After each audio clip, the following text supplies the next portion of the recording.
kadangi mes spaudėm NG mygtuką, ne retry, o NG, tai jisai paliko tą variantą, tik tai nepažymėta su varnele. Tai jeigu aš dabar bandysiu saugot viską, jisai perspėja, kad dėmesio vienas tyrimas nėra atžymėtas, reiškia jisai neišsisaugos. Tai ar tikrai norit išsaugoti? Jeigu netikrai, tai aš tada einu, pažymiu, kad noriu ir tą irgi išsaugoti, gal irgi geras. Ir tada spaudžiu Save Close, jau jokių perspėjimų.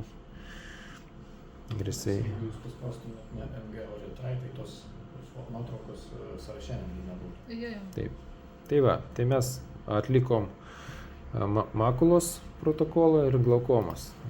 Kai kurie tyrimai dubliavosi, dabar galim žiūrėti. Tai va čia jeigu pliusiuką spaudžiu, jisai siūlo sufiltruoti tyrimus, nes čia dabar visi kartu, o čia jeigu spaudžiu fundus, palieka tik tai fundus, čia tik tai makula map. XY čia reiškia kryptis, iš pradžių X, o po to Y darė. Makula map YX, čia atviršiai.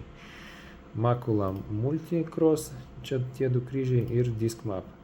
3 tyrimai, kadangi vieną mes kaip NG pažymėjom, tai gaunasi 2 dešinės, va, RR matot, čia reiškia dešinės ir L kairės.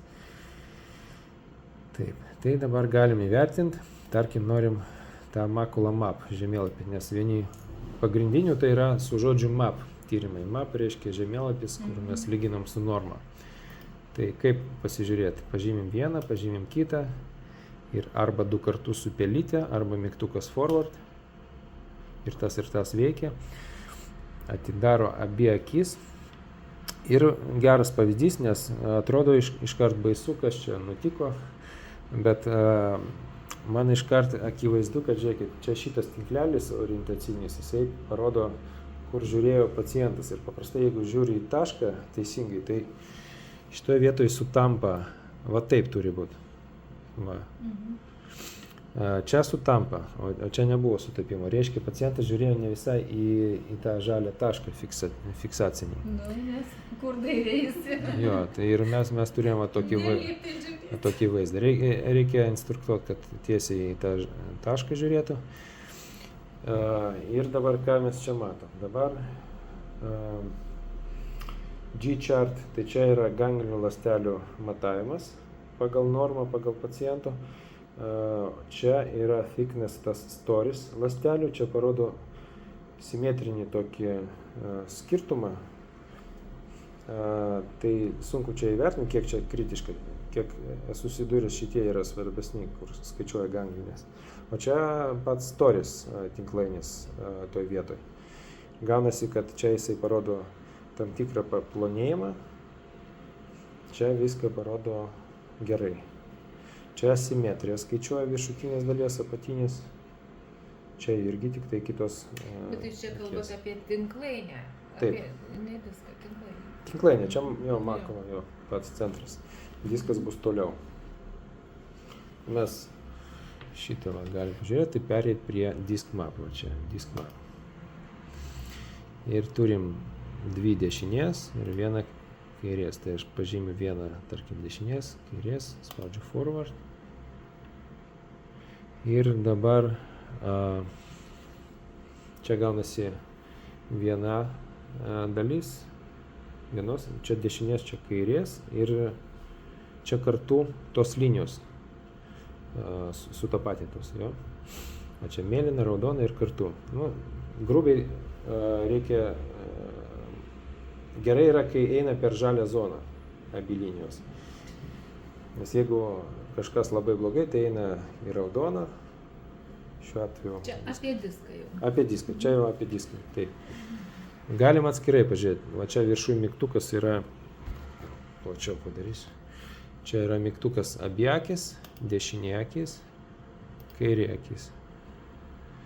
Tai va galima detaliau pažiūrėti. Gaunasi, kai va, šiuo atveju dešinė akis, jisai pažymi mum diską, pažymi tą kapą vadinamą.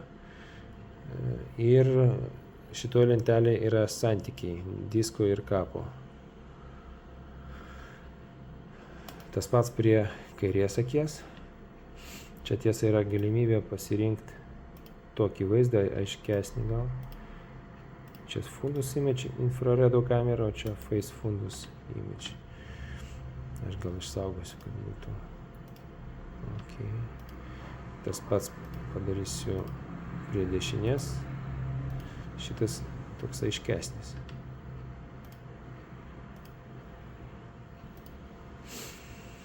Taip.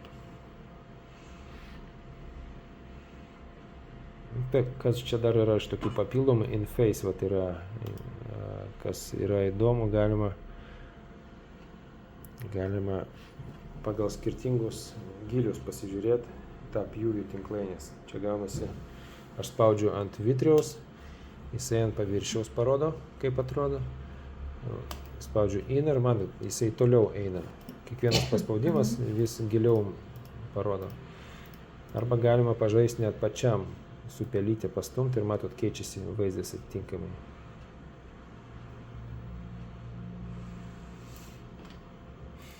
Tai čia buvo disk map. Ir fundus color galim pažiūrėti. Tai čia Čia lengviausia, kur nuotraukos tiesiog arba dvi iškart. Su pelytė, jeigu paspaudžiu, tai dar padidinama taip. Ja.